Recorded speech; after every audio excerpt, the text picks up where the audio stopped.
Brandeis University, welcome to Recall This Book, where we assemble scholars and writers from different disciplines to make sense of contemporary issues, problems, and events. Today, as usual, your hosts are me, John Plotz, and to my right, Victor Turner Prize-winning author, Elizabeth Ferry, golden anthropologist. Hello, Elizabeth. We're joined today on my left by Albion Lawrence, string theorist, quantum theorist, and also science fiction aficionado. So welcome, Albion. Howdy. Great to have you. Hey. So our topic today is one that I have brooded on for years, and I want to start with a full disclosure that for half a century, my dad was a bench scientist and my mom was an English professor. So it's not surprising that I would brood on this topic. And in fact, Albion, Elizabeth, and I have been chewing on it for months now. Basically, at its root, the question is, why do scientists seem to do collaboration and teamwork better than other kinds of scholars and academics? Now, I know there are 1,000 ways to dissect that question. After all, some humanists do work in collaborative teams, especially in Scandinavia, and many scientists, especially mathematicians and physicists, like, say, string theorists, do their best work alone. I don't know, Albion, would you say no? Oh my God, Albion is violently shaking his head. Okay, so to be discussed. Okay, so maybe it's not true. Wasn't sure when I was supposed like to dig in. Silent No. scream. It was a silent scream, yes. So, but in the main, scientists, especially lab scientists, seem to have some special sauce going on when it comes to thinking deep thoughts in a semi-detached way and then bringing them back into contact with others who will challenge them, push them, and bring those thoughts somewhere unexpected. So the basis of our conversation is something like, are feeble humanists and potentially feeble social scientists, I don't know, simply missing the boat? Or is there something else, something about the thinking that we do, a kind of disciplinary specificity that makes more doses of solitude or maybe even secrecy a necessity in some places in the academy and not in others? And where do social scientists fit in this triangulation or axis? Perennial problem. Is it a perennial problem? And also, more cynically, and I think we're going to have a lot to say about this, is there reason to be suspicious of various discourses of team building or group collaboration that are making their way now out of Silicon Valley and out of corporate America into our universities? And, the answer, of course, is no. There's nothing to fear. No problem. There's nothing to see here.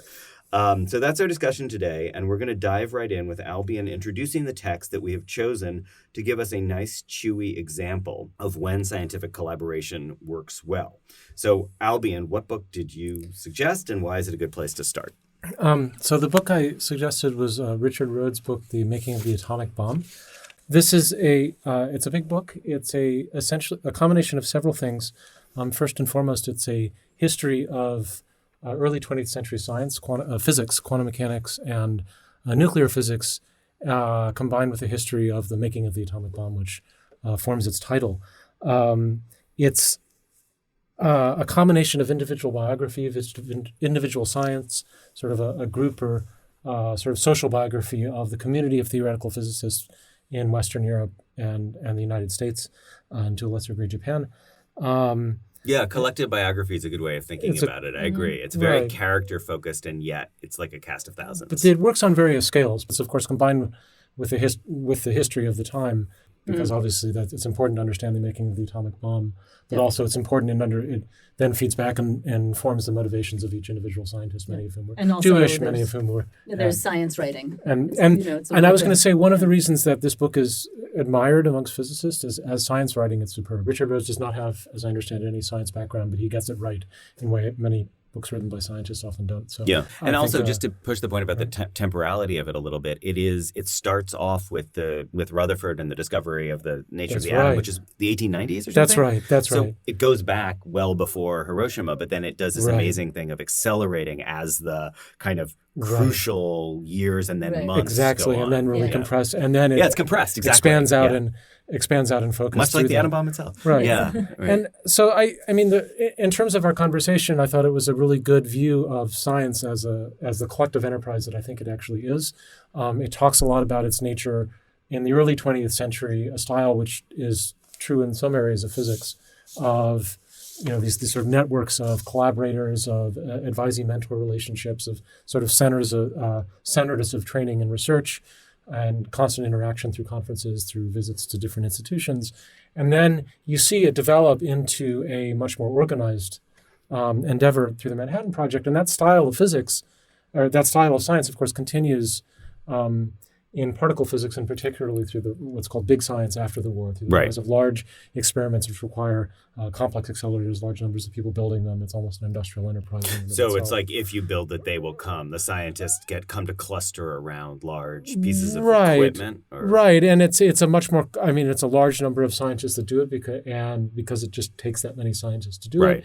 It requires a whole infrastructure of technical staff. Right. You know, Right. Right, but can I just jump to the chase, Albion? We can go back to the Yeah, but absolutely. you violently shook your head when I said mathematicians and string theorists can go it alone, and I just want to understand because as a string theorist, you Right. don't need any equipment at all, right? No. I mean, you're all your equipment is up in your head. So it's only. So- I think the equipment is only part of course, the driving Mhm. force. Any laboratory, of course, needs and probably always did need its assistance and so forth. Right.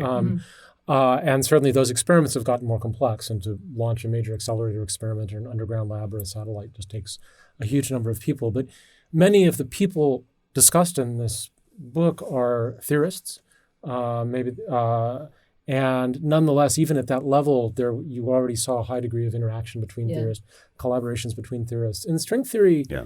it's relatively rare for people to write solo papers. I mean, it's not. I mean, relatively, in the tens of percents. I haven't guessed it, but I write very few papers by myself, and I think that's the norm. Yeah. I mean, one of the things that I think is really compelling about the book, too, is the way it's not just a matter of different expertise or different kinds of labs that have different sorts of Right. infrastructures, but you see people sort of batting ideas back and forth a lot. Yeah. Mhm. Right. And, getting stuck on something, and then somebody Right. else has a little something to nudge. That's and that right. happens in every, sphere of inquiry, Right. but the way in which it's kind of institutionalized within the sciences seems different. That's right. I mean, that's you could really see that, and partly you could see it, and that's why in the personal biographical focus was Yeah. nice because you could see how it worked at the level of Yeah. individual ideas. Maybe just to give our listeners a flavor, because I think everyone should read this book. I was spellbound from the beginning to the end, but I just went through picking out random sentences, and I will just tell you the first two sentences I picked out were like on page 83, then Bohr arrived, and the question they discussed was, and then on page 284, as soon as we entered the office, Bohr rushed to the blackboard telling me, now listen, I have it. And he started scribbling, still without speaking a word, and drawing graphs on the blackboard. He broke several pieces of chalk in the process. Right. So, I mean, I realize Bohr is the hero in both of those, but, Right. there's that image of just, right. I mean, there's no technology. This is not about Fermi making a reactor. This is just about people rushing into the room and scribbling. And Right. that's what they need to do is scribble in the presence of someone else. Right, and that's right, and talk things over. And people also it's a sufficiently complex subject that people coming in with different styles of doing work, different sort of mathematical toolkits are important in any given project and Yeah. drive things forward. So not to be not to pick on the perverse end of this side of things, but the do. Manhattan Project is, I mean, it's a bomb making project. Yes. So we Yes. obviously could spend all day talking about the political consequences. Yes. I'm not suggesting necessarily we need to think about what hath man wrought, Right. but there's a specific turn where people like Bohr and also this guy whose name I can't say, Zilay, is that his name? Szilard? Szilard, I think. Yeah, he's a Hungarian. He's a Hungarian working in America. And Fermi realized that the consequences of what they're now working on is that what they call the Republic of Science, I think that's Right. the Polanyi model of Yeah. like a pure openness, needs to be turned into a site of secrecy. Right. Is that, how do you understand, is that like an anomaly? Like that's just a one-off because they were making an atom bomb? Or is that a long-standing story in science of the 20th and 21st century that secrecy and openness are always going to be in tension? This is a super interesting question. So certainly it was there in the Manhattan Project, and part of the tension was, in addition to the ideological component, was, of course, on the one hand, by nature, you probably wanted this to be secret. You didn't want the Germans to know about it. Right. Or if you were anti-communist, you didn't want the Soviets to know about it. Right. On the other hand, there's a compelling argument for that for these kinds of things to develop, you need as much openness as possible. So there was a lot of argument about, within the sort of envelope of secrecy, how compartmentalized things Right. were, and that phrase compartmentalization Right. gets used. And there's That the wonderful debate about whether all the people at Los Alamos are going to be conscripted into the Right, army. exactly, And exactly. initially they are, but then maybe they're going to push it off a little bit. And So there's another example comes to mind later. This involvement of basic scientists and military work continued and continues. One example is this group called the Jasons, who are I don't know their current status. It's actually a bit up in the air currently, but they're a group of mostly physicists originally who advised them, who would go to meet someplace in the summer, I think down in San Diego, advise the military or work on very specific problems. Out of this came... Is that why they're called adjacents? Like July, August, September? Oh, that God. was... Well So done. there's a good book on this by Anne Finkbeiner, and I think that was one of the theories, but I don't remember if that was the actual reason. But Interesting. the reasons for this name are discussed. And ideas were developed there that were clearly of use to basic science, such as what's called adaptive optics. It's a way of adjusting a telescope on the ground to deal with atmospheric corrections. Developed in part, I think, by Freeman Dyson in the 60s or 70s, and then eventually redeveloped by astronomers, I think, in the 90s. It's been a while since I've read this book. It was, when the astronomers found out that the military had been setting this forever, they were quite furious because they lost out on this opportunity. But I would also say that there are other reasons for secrecy, and this might get into these other team building questions, which is, of course, corporate secrecy. If you have That's where I was going. If you have some sort of... corporate research, often they'll want to protect those secrets, and that seems to run against the model by which we scientists think we work best, which is completely out in the open. And also the kind of ethics of, can knowledge be proprietary? Right. And so then there's the question of what structure supports what. So the gold standard of corporate research in some sense was Bell Labs, where a certain amount of openness did prevail. That had a lot to do with the nature of Bell Labs and the structure of Bell Labs. It was sort of a regulated or controlled monopoly. It didn't have to worry about competitors. And the government had some pressure to bear, could bring some pressure to bear on Bell Labs in terms of how it would behave. So I heartily recommend James Glick's book, The Information, on that. I should read this. About Claude Shannon. And John Gertner's book, The Idea Factor, is really superb on this one as well. So this was another model, and I think that model, for various reasons, there are still labs like that. I think Microsoft runs a basic research lab of that. That it used to be there were then a number of labs that operated like Does that. Google not claim to run a lab like that? I thought they did, but then, or do they just straightforwardly say that what they do is proprietary? And I should know and don't. I mean, I know they have like a Blue Skies division, but it may be that it's Blue Skies, but only within within the prison that Only is Google vertically. or something. Vertical blue sky. I should know the answer to this, but I don't. Like but, nice high walls, but blue sky overhead. Exactly. Yeah, exactly. I mean, some of their work does get the work that people do does get published. I have a friend who works at Facebook who's been publishing pure science articles. So eventually, this recent announcement of the quote unquote quantum supremacy is supposed to become a paper. The paper's been leaked. Interesting. That kind of that level of secrecy is normal, and you even see it in this book. The Bohr wanting to wait to give Meitner and Frisch time to publish a certain work to give them enough credibility so they could get out. That's very interesting. And so clearly, those basic sort of micro level of secrecy and competition was always there. Even in the double helix, there's that. Right. But that's less, and that's always a balance, and you don't want to reveal your ideas, especially, you don't want to reveal your ideas too early if you think someone's going to run off. Right, there's this whole tradition of like making announcements in code, right? Like people will put a newspaper ad in, which is a coded claim to priority.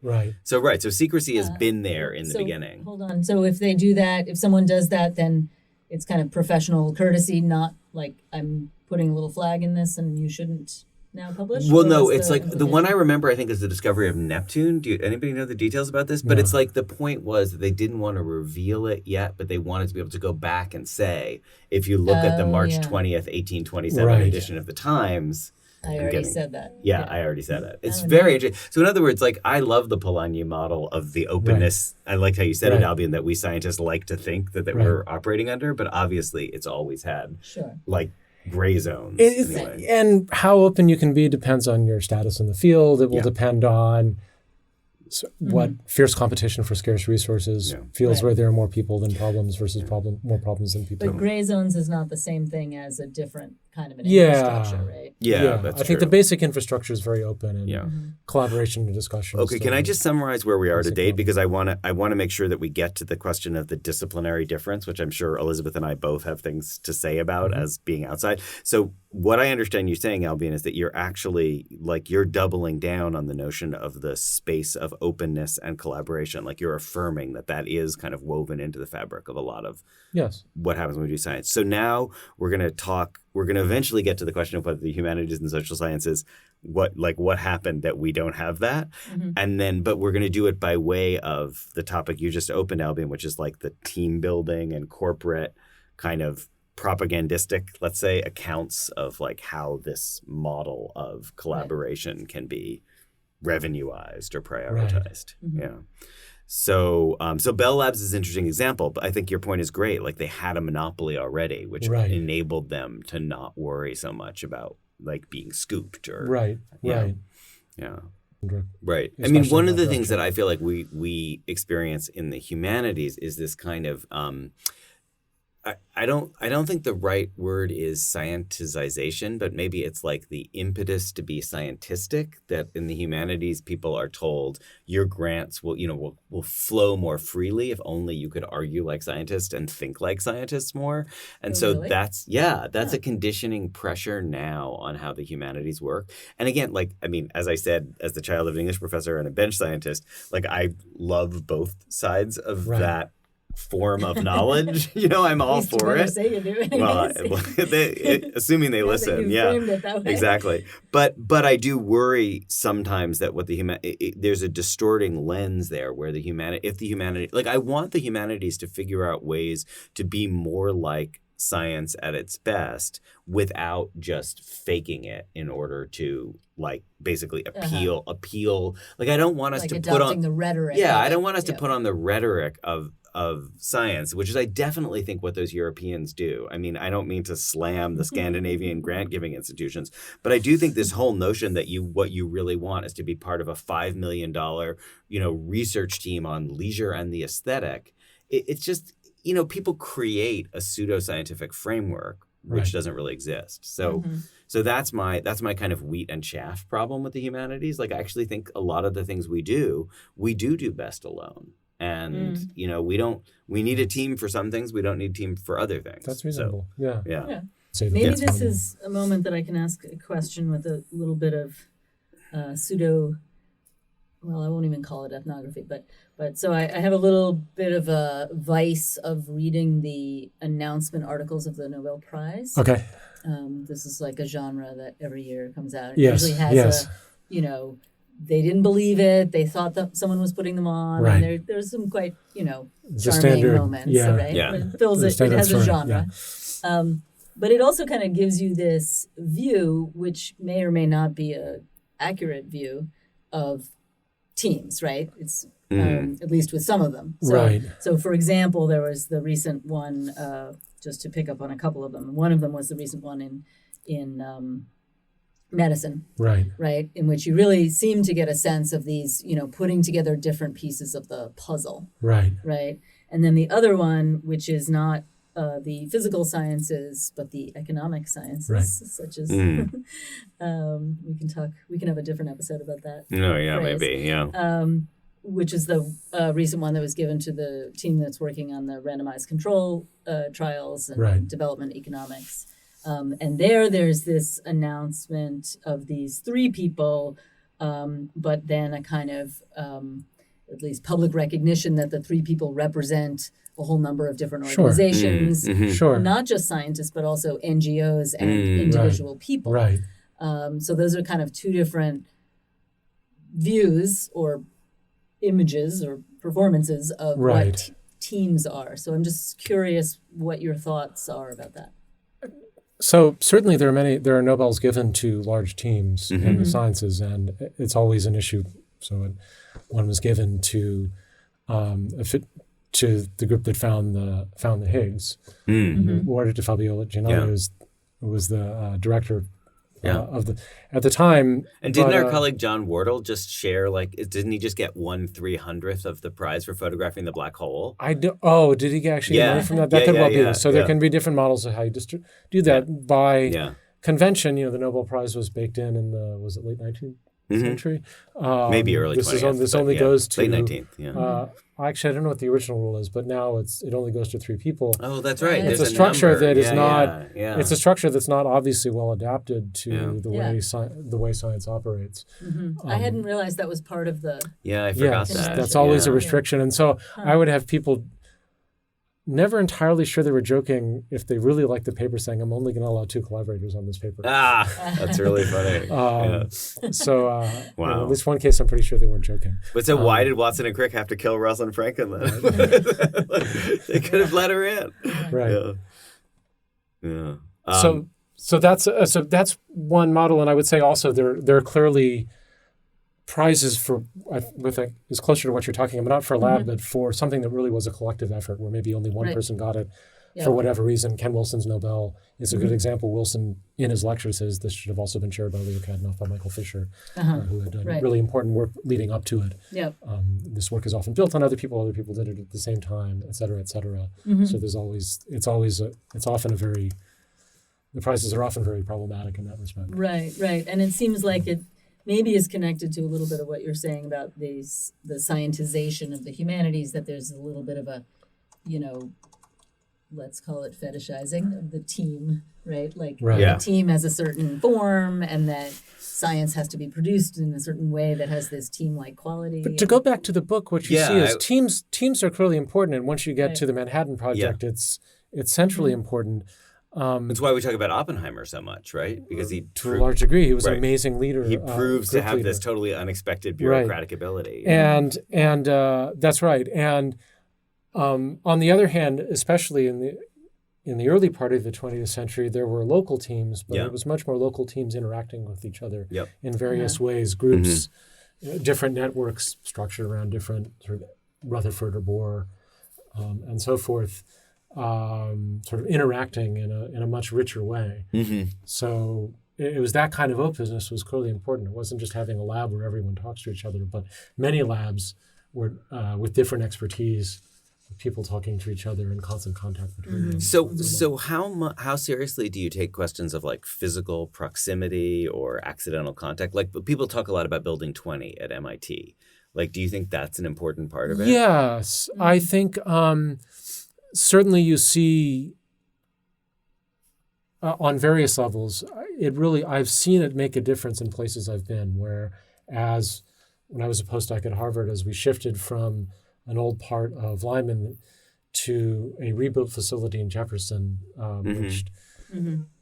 where the particle theorists were moved. A much more coherent facility, blackboards everywhere, students interlaced with faculty, instead of dispersed about the building, made a huge difference in the functioning and how research was done at Harvard. Also just made it infinitely more pleasant place to be. And there are places where it's acknowledged that the space was important. At SLAC and going back to the 60s, people were all packed in together. I know I have one of my postdoctoral mentors was a founder of a thriving string theory group that existed at Rutgers from the mid-'80s into the mid-'90s. And they said, they designed that space to sort of maximize these kind of interactions. It clearly worked. He also said absolutely the most productive time was before that building was built. We were all packed into trailers and couldn't totally, because Building 20 was not designed. It was completely accidental. I mean, like Noam Chomsky only ended up there at like kicking and screaming, I think, because there was no space for him in a better building. And so so certainly that matters. And I think also geographic proximity can really matter. The ability to get from one place to the other. It's, I think, one advantage of being, for example, in the Boston area. And even in the New England area, because New York is not hard to get to. And I think our colleague Adam Jaffe did some work about the persistence of geographical advantage in patents. Like basically one of the best determinants for deciding whether somebody's going to get a patent is how far they live from other people who get patents. So it's a dense pack theory. So Silicon Valley continues to have a competitive edge. I'm sure Stanford and Berkeley. I'm sure you're right about East Cambridge too. Wait, Albion, I just have to selfishly, can I ask, is there a walking and talking tradition in science? And there's a mountaineering tradition. No kidding. And also sort of a hiking tradition. It's alluded to a bit in this book. There are has its tragic sides as well. I should say I just lost a couple of good colleagues in mountaineering accidents, but certainly there's a tradition of walking up a mountain and arguing. So I'm trying to bring that back into humanities. That I think is an unalloyed good. So I have these peripatetic seminars that I try to organize, but it's an uphill battle, so to speak. So I'm going to propose an analogy. So if this model of science is to mountaineering, as the Silicon Valley model is to rock climbing. Oh my God, that's so insidious. Ooh. Because it's like structured corporate play. Is that what you mean? It's Yeah, like, well, rock yeah. climbing is a big, It's very I think safe. plays a similar Yeah. role. Yeah. At You least drive in your the- Tesla to the indoor gym. Exactly. Yeah. Right. And yet it's a much more controlled and sort of miniaturized environment. Depends what you're climbing, I suppose. Right, exactly. Right. I know physicists do that too. So Yeah. it's So speaking of which, I wanted to propose one sort of like complicator to this model that we're talking about, in which the disciplinary differences are really important, which is that, do you guys know this book by Jamie Cohen Cole called The Open Mind? And it's about like the structuring myths of universities. And he makes the point that basically in the post-war period, right up through basically to the Berkeley free speech movement. So let's say 45 to 60, when is free speech? 66, 65? That you have this paradigm that the university thrives by being the home of the open mind. And I Right. guess what I was thinking about is that that's actually a formulation that erases the differences between collaboration and solitary thought, because the whole point is that what you're supposed to treasure is spaces of deliberate ignorance or something. Like it's, the open mind is what you're supposed to, check all your beliefs at the door. Oh, I see. Right. It's like the Clifford Geertz kind of model. I guess so, because I would just feel like, Albion, like what you're saying, what you're talking about, people bringing a different toolkit to Right. problem solving, that really prioritizes the notion that people have like different things that they do really well with their brains that they then put in contact with each other. The open mind model well, is a little different. I don't know. It's very hard just in absentia to come up with a new way of thinking. Yeah. And Right. one way to do this is to talk to other people. Yeah. Sort of force you out of your whatever little corner Like you're you in. have to And that's the explicate value. across difference. Yeah. That's right. And that's the Yeah. value of these kinds of exchanges. It's all very nice to say, okay, I'm going to check my conceptions and come up with a new way of thinking. Yeah. Personally, and maybe it's a failing of mine, I have no idea how to do that in practice. The most effective way is Yeah. to talk to people who Right. Yeah. Maybe kind there's of a kick few me in the people, rear. a few humans who can do that, but the Right. vast majority don't. Right. We all have our Work ways that of doing way. things and the ways we've been brought up to do Yeah, things. So there's a real value. Heideggerian thrownness and all that. Yeah, I get I see. it. Yeah. No, that's true. But one formulation that Cohen Cole has that I really like is he says that the university stopped being a model of the nation and became a model for the nation. That is, that it no longer was that the university should look like America. It was like, no, America should look like the university. And his point is that that's like this really fragile consensus that both liberals and conservatives ultimately end up rejecting. Right. Yeah, I don't know. So, Elizabeth, can you say more about, like, I set this up as like maybe it's a triangle or maybe it's a number line in terms of where social sciences are in right. relation to. Can you say more about your thoughts about that? Yeah. I mean, anthropology is a weird example because anthropology is so sort of built on the mythos of the one researcher in this kind of, intrepid engagement. Right. Oh, yeah. With, people with whom that anthropologist is deeply unfamiliar or something like that. Right. I'm not defending that model necessarily, Right. but that's it's so sort of baked into the discipline that it's hard to. Right. Though nowadays those folks are so connected, where even when they're in exactly, the field, yeah. And nowadays, I think partly because of the European funding model, Yeah. and other things happening in the U.S., there's much more emphasis on kind of team sorts of projects, although it often ends up being one person who kind of gets, kind of crowned as the main person in that, right? So there's still a sort of individualizing at the top, I think, I would argue. But I think, the question of like whether it's team or individual, I think is a version of the dilemma that anthropology is kind of always in, which is, are we a science or are we a humanities? Yeah, right. I see. And which, I mean, the example that I was going to give for recallable books, if I could jump ahead for a second. Yeah, sure. Do your recallable book. But Yeah. it sort of speaks to what you're saying is this very famous team-based project, but not exactly in the same way as you're describing, Albion, which is called The People of Puerto Rico, which is a project, I think it was published in 1956.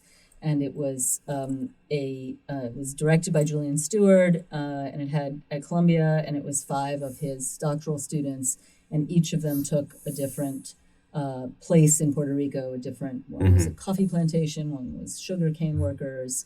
There's an urban one. In fact, Robert Manners, who was a professor for a long time in the department here at Brandeis, was one of them. And the idea was that this was a way for anthropology to start talking about, to move beyond the so-called village and to start talking about how a nation is composed, right? So it was very pointedly called not the peoples of Puerto Rico, but the people of Puerto Rico. And was one of them Nuyorican? Like, was somebody embedded in New York? No. Nowadays, I think that would Nowadays it happen. would be, Yeah. yes. And in fact, there's been some very interesting kind of discussions of what that would look like. Yeah. But, that was sort of like taking the anthropological solitary model. Yeah. It was kind of a modular structure. Yeah, right? yeah, yeah. And fitting it in within this team, but not, I'm sure there was a lot of batting back and forth of ideas.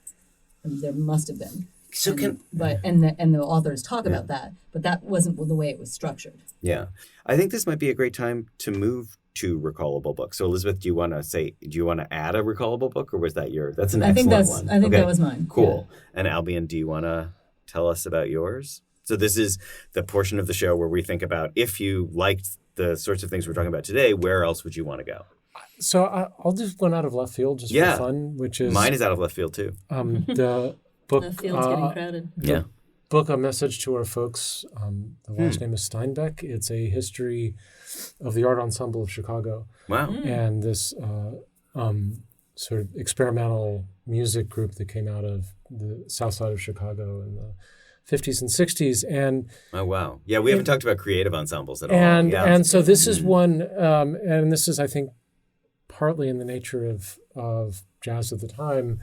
You get a sense of people are involved in different sort of overlapping groups. Yeah. It's a similar model of sort of groups coming together for projects, sometimes for very long periods of time, people being in several groups, obviously trading ideas off of each other. It also pays a lot of attention to the context that could generate a scene like that. Totally. Right. Yeah, that's great. What was going on in Southside Chicago during and after World War II that allowed this kind of thing to flower? How do people get the education they get? How could they find venues to play and to interact with each other? Why do you not see this now, et cetera? That's great. It's all.